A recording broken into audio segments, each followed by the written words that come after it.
Kan jy dit hoor soos die branders breek van Victoria Bay tot in Gouritsmond? Kan jy dit sien soos die son opkom en skyn oor die ou Tenikwa berge? Beleef jy dit? Die tuinroete, 'n plek waar God regeer.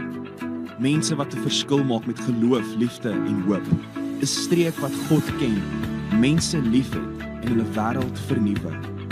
Habakuk 2 vers 14 sê, die aarde sal gevul word met die kennis van die heerlikheid van die Here, soos die waters die seebodem bedek.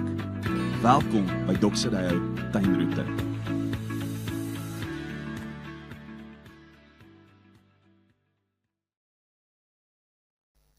Goeiedag vriende, baie welkom by Doxodeo Tuinroete. Dit is 'n aanlyn boodskap vandag. As ons nog ontmoet het, ek is Gerard en ek sien so uit saam met jou na dit waarmee ons vandag gaan begin. 'n Nuwe tema, is 'n nuwe kwartaal, maar voordat ons dit doen, kom ons bid eers saam. Hemelse Vader, dankie. Ons kom uit 'n Paasseisoen tyd uit waar ons kon vier dat U liefde aan ons bewys het. Dat U self U heerlikheid kom openbaar het. En dat ons sekerheid kan hê van U liefde. En terwyl ons vandag tyd eenkant sit, dankie vir die Bybel, dankie vir U Heilige Gees, dankie dat ons deel kan wees van U kerk. En ons bid dat U al hierdie dinge sal laat saamwerk deur die werking van U Gees, sodat ons kan groei in dit wat U vir ons in gedagte het. Ons bid dit in die naam van Jesus. Amen.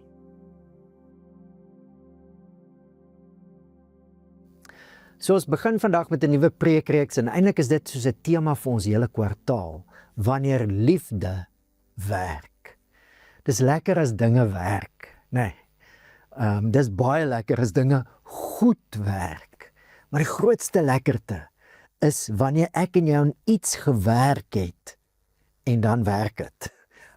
Jy het dan iets gebou en jy kry dit reg en daar staan die boekraak en dit werk.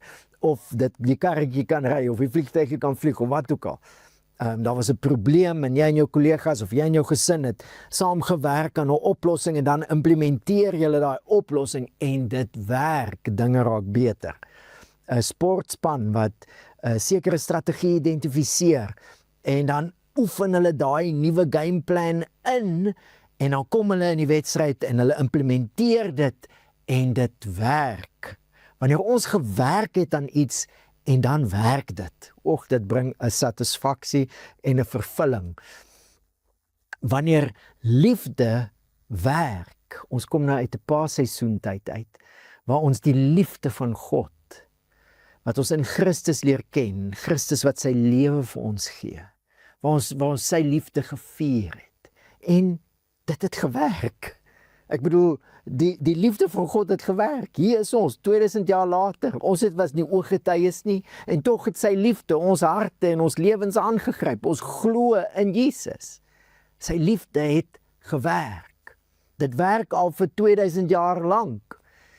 Maar dit werk nie net op 'n individuele vlak nie. Dis nie net dat Jesus se liefde individue raak nie. Vriende, iets wat die westerse samelewing sukkel om te erken, en baie keer weet, baie gelowiges dit nie, is dat die liefde van Christus, wat gedupliseer was, Jesus se lewe wat gedupliseer was in gemeentes, het so gewerk, dat dit die wêreld verander het. En as jy meer oor dit wil lees, of nuuskierig is oor daai onderwerp, Rodney Stark het 'n boekie, The Rise of Christianity, hy is 'n sosioloog, jy kan na Tom Holland of Tom Wright, albei is geskiedkundiges, se werke gaan kyk, waar hulle skryf oor hoe die wêreld van die Romeinse Ryk was. Dit was 'n rowwe wêreld. Daar was goeders daar aan die gang, wat jy nie in goeie geselskap sal praat oor eers nie. In daai wêreld was kinders byvoorbeeld glad nie belangrik nie. Mense het niks daarvan gedink as jy nie 'n kind kan bekostig nie om die kind buite te los. Die kinders onder puberteit ouderdom is in elk geval beskryf as dit. Die Romeinse Ryk se hoofstad Rome was op 'n stadium was die rioolstelsel verstop, al die babietjies in die rioolstelsel. Kinders is sommer weggegooi. Niemand het verskriklik snaaks gedink oor dit nie. Natuurlik was daar mense wat goed gekyk het na hulle kinders ook. Maar die punt is, in daai wêreld was kinders nie belangrik nie. Wat het verander? Wat het gemaak dat dinge anders geword het? Jesus se liefde. Jesus wat kindertjies geseën het, sy lewe wat gedupliseer is in gemeentes en apostels, die leiers van die kerk, skryf briewe en hulle praat ook met kinders. Ewe skielik word kinders se status herstel, nuut gemaak, selfs met vrouens, selfs met slawe, klassisme, al die goeters het verander deur Jesus se liefde wat gedupliseer was in gemeentes en daar waar sy liefde gewerk het dit die wêreld verander. Ek kyk na een onderhoud waar ook 'n geskiedkundige vir Tom Holland vra, ag noem vir my een ding wat Christene in hierdie wêreld ingebring het wat nie daar was nie. En hy begin die een ding doen na die ander ding, die heiligheid of die belangrikheid van huwelike, die belangrikheid van kinders, die belangrikheid van die rol van die vrou. Die eerste ooggetuie van Jesus se opstanding was 'n vrou. Vrouens mag nie eens in daai wêreld getuig het nie. Oor en hy rammel so die hele lys goeters af. En ek sit daar en ek dink, deksels, baie van ons mense weet nie dit nie. Ons aanvaar dit vandag as dis hoe die wêreld is. Dit was nie so nie. Dit was Jesus se liefde wat in gemeentes, in communities van mense wat in hom glo gewerk het. En daardie liefde het so gewerk in die wêreld dat dit die wêreld verander het. En ons bid weer vir so iets.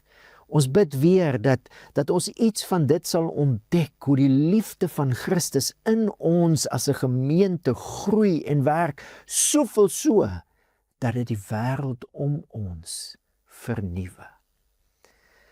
En dis die tema waarmee ons gaan besig wees hierdie jaar, maar kom ons begin net eers weer, ons maak die beginpunt vas. Ons het gehoor hoe Jesus oor sy eie dood gepraat het. Johannes 12 vers 24, Amen, amen, ek sê vir julle, as 'n koringkorrel nie in die grond val en sterf nie, bly dit een enkele korrel, maar as dit sterf, dra dit baie vrug. Hoe het die liefde van Jesus gewerk in die wêreld? Jesus het sy lewe gegee en sy lewe is gedupliseer in ander mense, in 'n gemeente, in 'n community. En dit is hoe Jesus se liefde in die wêreld gewerk het. Oor 'n tydperk van 300 jaar het dit die hele Romeinse ryk verander. Dis geweldig, vriende, en dis geskiedenis. Maar hierdie lewe, hierdie nuwe lewe, die Jesus tipe lewe wat hy gesaai het deur sy lewe te gee en wat nou vrug dra. Elke een, dis wat Johannes sê, wat in Jesus glo, het deel aan hierdie lewe. Hy sê hierdie dinge wat hy neergeskryf het, is sodat julle kan glo dat Jesus die Christus is, die Seun van God, en dat julle deur te glo die lewe kan hê in sy naam. Ons het deel aan hierdie nuwe tipe lewe, die Jesus lewe, wat hy kom gee het, deur sy lewe te gee. Ons het deel aan hierdie lewe, en vandag wil ons bietjie saamwerk aan liefde wat versekering gee. Want dis belangrik dat ek en jy die versekering van hierdie nuwe lewe en die deelname aan hierdie nuwe lewe het, sodat ons dan die res van die kwartaal kan ondersoek instel, kan ontdek en kan implementeer. Iemand het noudag, een van ons leiers gesê, implementeer in die Engels is so mooi beskrywend, to put into effect. Dat ons dit kan doen. Vandag wil ons tyd spandeer om net nog sekerheid te bou. Geloofsversekering. En ons gaan saam kuier uit Romeine 5 tot 8. Dit is so 'n eenheid binne die groot Romeine brief. Maar hierdie eenheid op sy eie is iets wat wil help met my en jou sekerheid dat ons deel het aan hierdie nuwe lewe. In Romeine 5 begin Paulus met die genade waarin ons deur die geloof staan, en dan beskryf hy die liefde van God. En dan in Romeine 8 eindig hy weer met die liefde van God. Dit is hoe hy in Romeine 5 daaroor skryf. 'n Mens sal nie maklik vir 'n regverdige persoon sterf nie, al sou 'n mens dalk nog die moed hê om vir so 'n goeie persoon te sterf. God bewys egter sy liefde vir ons daarin, dat Christus vir ons gesterf het toe ons nog sondaars was. Toe ons nog vyande was, met God versoen is deur die dood van sy seun. Hoeveel te meer sal ons deur sy lewe verlos word, nou dat ons met hom versoen is. Deur Jesus se dood het God sy liefde bewys, verseker. En dis hoe die nuwe lewe begin het. En dan in Romeine 8, dis mos daar wat hy sê, wat sal ons van al die dinge sê, as God vir ons is? Wie kan teen ons wees? Nou daai gedeelte eindig met hierdie woorde. En hy praat nou oor 'n klomp goed wat mense in hulle lewens beleef as teenstand. Goed wat hulle miskien juis kan laat twyfel. Het ek deel aan hierdie nuwe lewe? As my lewe so uitmekaar uitval, seker nie. En hy praat oor 'n klomp goed, teenstand. En dan sê hy, maar in alles is ons selfs meer as oorwinnaars, deur hom wat sy liefde aan ons bewys het.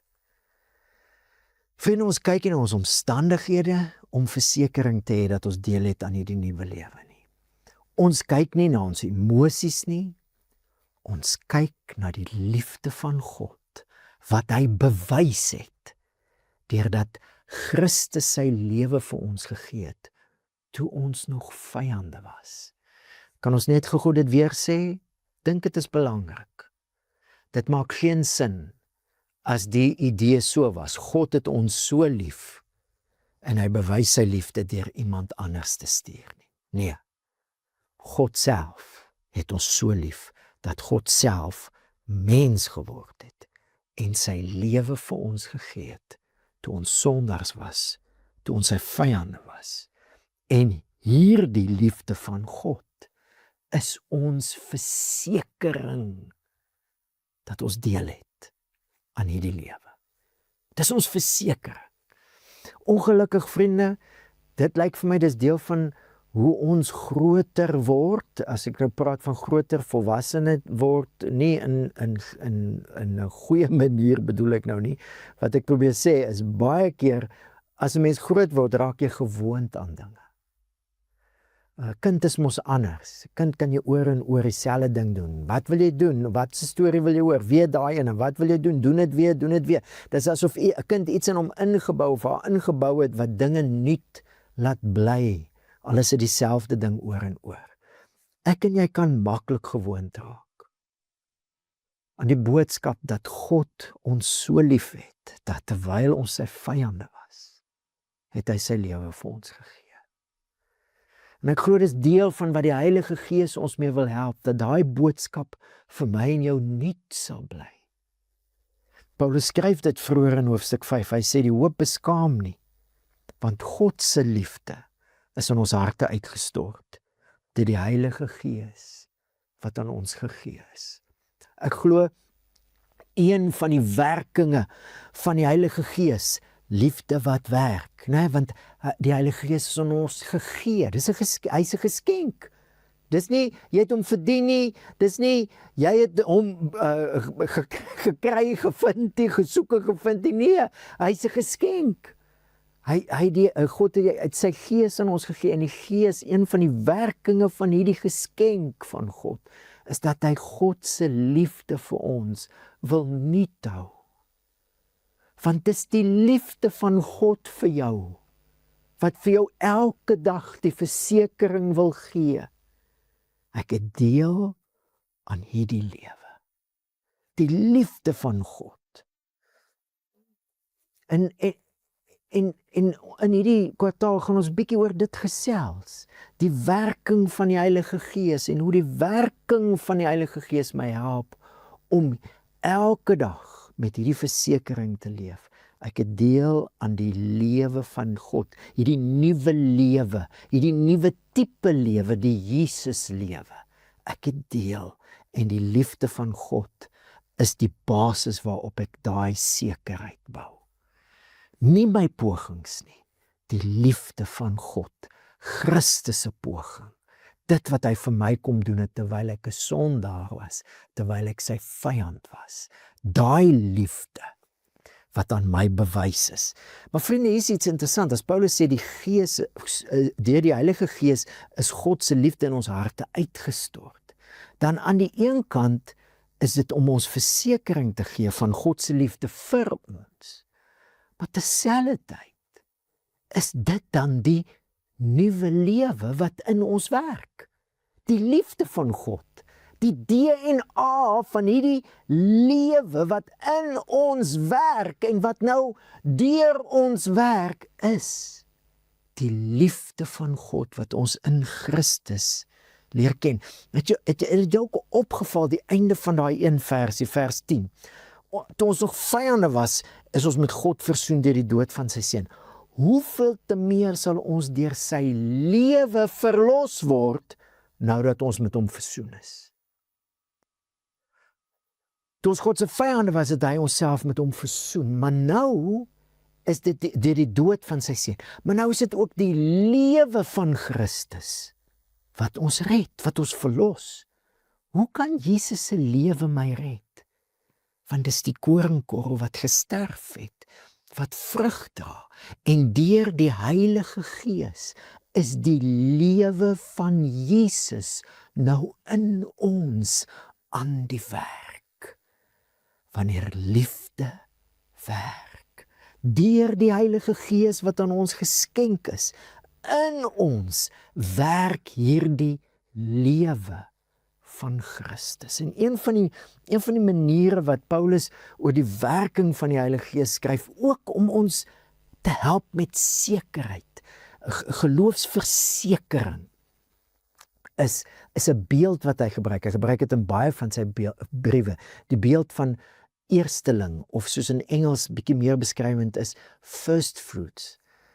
Maar voor ons na die beeld kyk, kom ek vertel net gou eers 'n storieetjie wat jy miskien al gehoor het. Ek het dit ook al baie vertel, van die journalist Lincoln Steffens.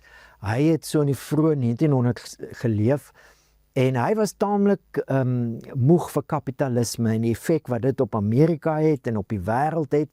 En hy was heeltyd krities oor dit.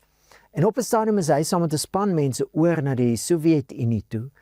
En dit was in die tyd wat kommunisme net begin het, en ek is nou nie seker of het net begin het, maar dit was sterk kommunisme, het was 'n ander sosiale stelsel.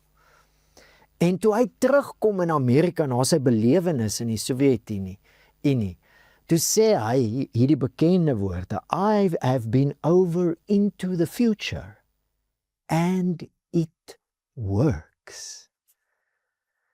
Partykeer lyk dinge op die oomblik of dit werk, maar in die langtermyn werk dit nie, né? Ons almal weet wat die einde van kommunisme was. Maar die woorde wat hy gebruik, I have been over into the future, and it works. Hou daai woorde in gedagte, en dan gesels ons oor hierdie beeld wat Paulus gebruik van first fruits. Hy skryf in Romeine 8, ons wat die Gees as God se eerste gawe ontvang het. First fruits is hoe die Engels dit vertaal daar. Wat is die gedagte van first fruits? Wanneer jy in die landboubedryf is en jy saai en dit wat gesaai is kom op en dit begin ryp word. Daar's baie keer, sê nou maar, gars wat eerste ryp word voor die res, of koring wat eerste ryp word voor die res. Daai eerste ryp word, daai eerste koring of gars wat ryp word, is die first fruits. 'n eerste van wat kom. 'n eerste van die toekoms wat op pad is. Nou baie interessant. God het 2 feeste ingestel waar first fruits geoffer is. Ek het die mekaar geraak. Ek het al baie keer hieroor gepreek, so as ek nou iemand anders toe ook die mekaar gemaak het, maar ek het altyd gedog, albei was by die Pinksterfees, maar dit was nie. Die eerste first fruits fees was by Paasfees. Daar het hulle gerwe van gars, want dit was gewoonlik die graan wat eers ryp geword het. Gars het voor die koring ryp geword, sodat gerwe van die eerste gars wat begin ryp word, het hulle gevat en gepluk, en dit het hulle voor God gewaai as 'n offer. En daai eerste ling, daai first fruits, was 'n simbool van die hele oes wat op pad is. Nou, as jy in die skrif lees, byvoorbeeld 1 Korintiërs 15, dan word Jesus genoem, hy die eersteling, the first fruit from the dead. Eersteling wat opgestaan het uit die dood. So hier moet ons so 'n bietjie dink, ons het al hieroor gesels, wat is die groot toekoms wat God beloof? Jy kan dit lees in Romeine 8, hierdie eindste hoofstuk, in 1 Korintiërs 15, in Openbaring 21 en 22 en baie ander plekke. Die groot oes wat God beloof, die groot toekoms van God, wat hy vir ons beloof en in gedagte het, is nuwe skepping. Opstanding uit die dood van al sy mense en nuwe skepping. Maak alles nuut. Nou sê die skrif, Jesus, toe hy uit die dood het opstaan, toe is hy die eersteling. Hy is die waarborg. God gaan alles nuut maak. En hy is nie net die waarborg dat God dit gaan doen nie, toe hy uit die dood uit opstaan, toe is die aankondiging dwars deur die hele kosmos. Nuwe skepping het begin. Jesus is die first fruit van die hele nuwe skepping. Soos God sy liggaam nuut gemaak het, gaan God sy hele skepping nuut maak. En ek en jy wat in Jesus glo, het deel aan daai lewe. Dis die belofte. Dis die belofte. As ons in Jesus glo, hoe Johannes gesê, het ons deel aan die lewe, sodat ons die lewe in sy naam kan hê. So dit was die eerste first fruit offer. Dit het die toekoms gewaarborg. Die tweede first fruit offer was met Pinksterfees. Pinksterfees het hulle die graan wat nou ryp geword het, ek weet nou nie of dit die gars of die koring is nie, maar het hulle van daai eerstelinge van daai graan gevat en hulle het brode gebak. En dan het hulle die twee brode voor God gewaai. God geprys dat hy die een is wat voorsien, sodat hulle werk kan doen. Hulle kan hulle brode bak, hulle kan eet. God is die voorsiener, hy is die een wat hulle werk in staat stel. Dit was die Pinksterfees. En nou, vir my en jou, op Pinksterdag word die Heilige Gees uitgestort en Paulus sê, ons het God se Gees as first fruit. Daai nuwe skepingslewe wat God beloof het, wat begin het deur Jesus, wat uit die dood uit opgestaan het, daai lewe werk nou in ons. Dis nie net 'n belofte van die toekoms nie, natuurlik waarborg Jesus se opstanding en die gawe van die Heilige Gees, ons het deel aan daai lewe en ons gaan ook uit die dood uit opstaan. Maar vanuit daai toekoms kom werk die Heilige Gees in ons. Nuwe skepping, nuwe lewe. En wat is die DNA van hierdie lewe? Die liefde van God, wat ons in Christus leer ken. So aan die een kant is dit 'n versekering, die first fruits, dat God gaan doen wat hy beloof het en ons gaan deel hê. Maar aan die ander kant is dit 'n lewe wat nou al in ons werk en kyk na die beeld. God gee die koring, die mense bak die brood. Dis nie net 'n lewe wat in ons werk nie. Ons word nou bemagtig om saam met die Heilige Gees aan hierdie nuwe lewe te werk waaraan ons nou deel het. Die first fruit van die Heilige Gees bemagtig ons om saam met God te werk. So ons kan in 'n sin sê, we've been over into the future, God's future, nuwe skepping, and it works. Jesus het uit die dood uit opgestaan en daai lewe werk nou in ons en bemagtig ons. So wanneer liefde werk, is dit nie net die Heilige Gees wat in ons werk nie.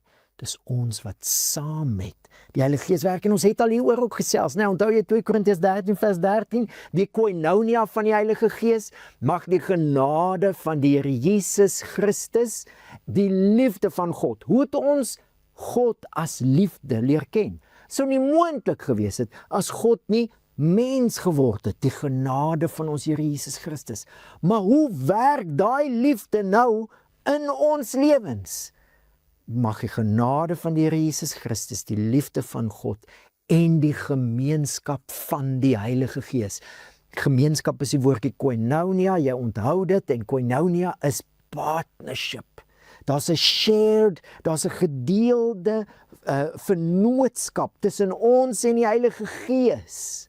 'n Gedeelde lewe, waar ons nou saam met die Heilige Gees werk, sodat hierdie nuwe lewe in ons kan groei, in Jesus se kerk kan groei, en ons 'n impak kan maak in die wêreld. Hierdie nuwe lewe, waarvan die DNA, die liefde van God is, wat ons in die genade van ons Here Jesus Christus kan ken. Vriende, hoekom is dit so belangrik dat ons hierdie versekering het? First fruit, Heilige Gees, Jesus, versekering, God se liefde het hierdie lewe aan my geskenk. Want hierdie lewe, ons gaan net die vennootskap met die Heilige Gees in hierdie nuwe lewe kan lewe. Ons gaan net hierdie koinonia, wat beteken dit? Wat is die werkinge van die Gees? Wat doen hy sodat ek saam met hom kan werk? Ons gaan dit net kan ondersoek en ontdek en implementeer in ons alledaagse lewe. As ons glo. Dis hoe Paulus Romeine 5 begin. Omdat ons nou op grond van geloof geregverdig is, het ons vrede by God, deur ons Here Jesus Christus. Deur hom het ons in geloof ook toegang verkry tot hierdie genade waarin ons staan. Hierdie lewe is net genade, is 'n geskenk. En ons staan in hierdie genade net deur geloof. Dis wat Paulus al eerste hoofstuk in die brief skryf. Soos daar geskryf staan, die regverdige op grond van geloof sal hy lewe.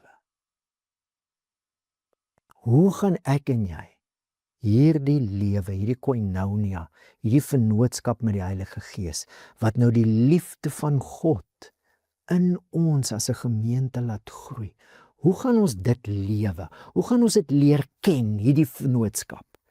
Deur geloof, nie deur jou emosies nie deur jou om te kyk na jou omstandighede, nie eers om te kyk na jou eie lewe nie, maar om na Jesus te kyk. First fruits.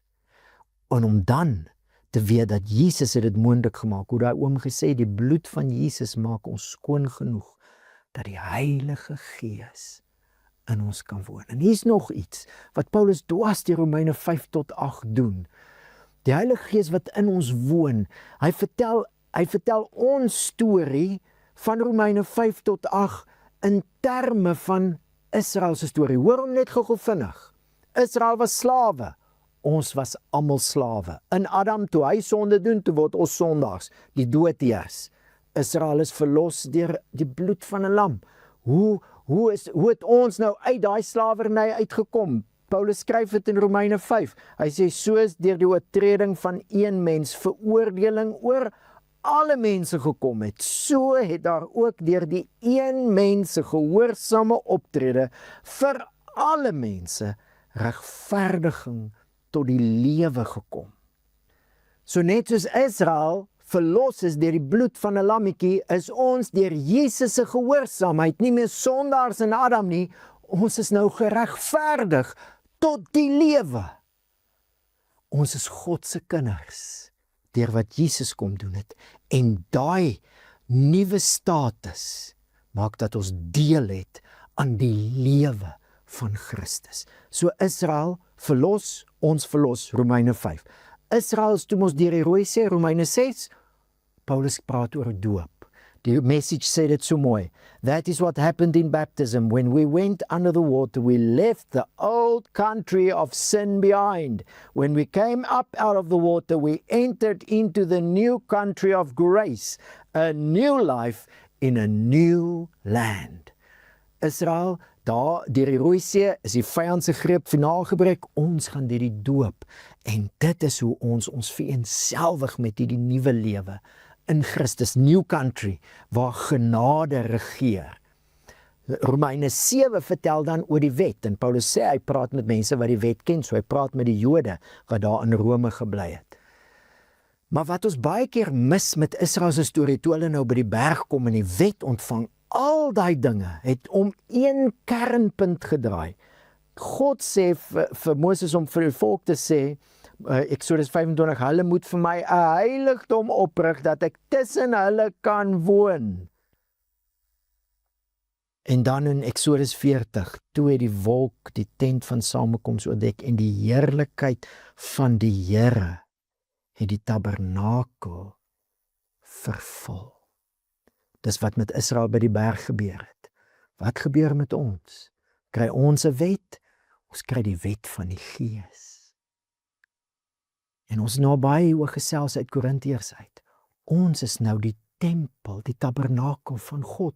Hy kom woon in ons deur die Heilige Gees. Dis wat Jesus reg gekry het deur sy offer aan die kruis. Die bloed van Christus het vir God 'n nuwe tempel gebou. Almal wat in hom glo. En die Gees kom woon in ons. Lees die Pinksterverhaal, Handelinge 2. Lees Romeine 8. Met hierdie storie van Israel in gedagte, dan besef jy alles het opgeloop tot hier. Dat God by mense kan woon in die Ou Testament, maar nou dat God in mense kan woon deur die Heilige Gees. En dis die storie wat Paulus vertel. Hoekom wil hy veel so groot storie vertel van Israel en dan nog groter van God se verlossing in Christus vir die hele mensdom, sodat die Gees in ons kan woon? Hoekom wil hy die groot storie vir ons vertel? Hy wil ons help met versekering. Want as ons versekering kan hê van ons geloof, kan ons saam met die Heilige Gees werk. Koinonia. En vriende, versekering met die groot storie help my en jou. Dit help jou regtig. As jy wegkyk van jouself en jy sien alles wat God gedoen het. In en deur Jesus, selfs in die Ou Testament al, hoe daai hele storie van Israel opgeloop het tot by Jesus. En Jesus wat sy lewe gee. As jy besef wat gebeur toe Jesus sy lewe gee, sodat die Heilige Gees in ons kan woon. Dis Paulus se punt in Romeine 8. Hy sê, maar as iemand, julle is egter nie in die vlees nie, maar in die Gees, is naamlik die Gees van God in julle woon. Net daarna sê hy, as iemand die Gees van Christus nie het nie, die behoort nie aan hom nie. Ons het al hieroor gesels, Romeine 8, 1 Korintiërs 12 vers 3. Niemand kan sê dat Jesus die Here is, behalwe deur die Gees nie. As jy aan Christus behoort, as jy sê Jesus is die Here, is dit omdat die Gees in jou kom woon het. Dis die God wat ons liefhet. In Christus het hy sy lewe gegee, sodat ons kan deel hê aan die nuwe lewe. Deur die Heilige Gees gee hy weer homself, sodat hy in ons kan lewe en saam met ons kan werk aan hierdie groei in hierdie nuwe lewe. Die lewe wat uitgeken word aan die liefde van Christus. En net vir ingeval jy dink, want baie mense laat dit so klink, net vir ingeval jy dink, dis nie 'n saamwerk nie. Hoor hom net gou weer. Romeine 5, net Christus se gehoorsaamheid. Dis hoe ons verlos word. Romeine 6, en dis ons wat ons laat doop. Romeine 6 vers 11, reken julle self dood vir sonde. Later in Romeine 6, vers 13, julle moet julle ledemate stel as tot beskikking as wapens van geregtigheid in hierdie wêreld. Dis ons wat dit doen. Natuurlik bemagtig die Heilige Gees ons nou. Maar ons werk saam met die Heilige Gees. So dit is 'n samewerking. Hoe sê hy in Romeine 8? Hy sê, diegene wat volgens die Gees leef, bedink die dinge van die Gees. So ons wat dink, maar die Gees help ons en stel ons in staat. Een van die mooiste verse vir my, soos wat dit vertaal word in die Good News Translation, en die RSV, en die Kingdom New Translation, is Romeine 8 vers 28. We know that in all things God works for good with those who love him. Dis regtig so, dat God deur Christus se lewe wat hy gegee het, nuwe lewe begin het, nuwe skepping het begin, dat daai lewe nou in ons werk deur die Heilige Gees en dat ons nou saam met die Heilige Gees werk aan hoe hierdie lewe tot volwassenheid kom en vrug dra in ons wêreld. En dis hoekom Paulus hierdie groot storie vertel, sodat ek en jy sekerheid kan hê van wat ons glo. Want dis deur geloof wat ons saam met die Heilige Gees gaan werk. So kan ek jou vra, wat is die storie? Wat is die groot storie wat jy glo oor jouself? Oor jou lewe? Paulus gebruik in hoofstuk 5 die woordjie roem. Wat is jou roem? Wat is die groot dinge wat sin en gewig aan jou lewe gee? Dinge waarop jy roem. Praat nou nie van verkeerde roem nie. Praat van die dinge wat jou lewe ryk maak. Wat is die groot goed in jou lewe? Ek wil nou sommer 'n voorbeeld gebruik. As jy jou toon stamp, is al waarvan jy bewus is, die pyn. Nee, vir 'n oomblik is dit die definisie van jou lewe. Wat is die groot definisie van jou lewe? Wat glo jy oor jouself? Waarop roem jy? Wat maak jy in jou gedagtes groter? Wat maak jy kleiner? En ek dink dis een van die eerste dinge wat die Gees ons mee wil help. Dit wat Paulus in Romeine 5 sê. Ons roem in die hoop op die heerlikheid van God. Later sê hy, ons roem in God. Die storie wat definisie gee aan wie ek is die storie van God self. God se heerlikheid. God se heerlikheid, wie hy is, wat ons leer ken in Christus wat sy lewe gee. Die liefde van God definieer. En nou, deur die genade van ons Here Jesus Christus, wat die liefde van God is, kom die Heilige Gees, en ons word vennote, koinonia van die Gees. Daar lê die definisie van ons lewens. So kan ek jou uitnooi hier aan die begin van hierdie tweede kwartaal, om net 'n bietjie stil te staan by hierdie versekering. En laat die versekering dat dit is alles wat God vir jou gedoen het. Kyk na die groot storie. Dis wat God gedoen het. Dat daai versekering oorgaan in 'n roem. Nie arrogant nie. Hoe kan jy arrogant wees? Want Christus het sy lewe gegee toe ons sy vyande was. Maar in 'n roem van aanbidding. In 'n roem van dis wat groot is in my lewe. God, sy storie van Christus en die Heilige Gees, sy first fruits wat hy gee, waarborg my lewe, waarborg dat ek deel het aan hierdie nuwe lewe, wat van Jesus se lewe wat nou gedupliseer word in sy mense. En mag die Heilige Gees jou hierdie week help om versekering om te groei in versekering en dat dit oorgaan in 'n roem. I will bless the Lord at all times. Ek prys die Here. Sy groot storie definieer my. Hoe is ons tema hierdie jaar? Marked by His glory, known by His love.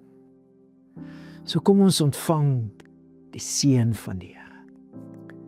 Mag die genade van die Here Jesus Christus, en die liefde van God en die gemeenskap van die Heilige Gees by elkeen van ons bly. So seën die Here ons met nuwe lewe, 'n lewe van liefde.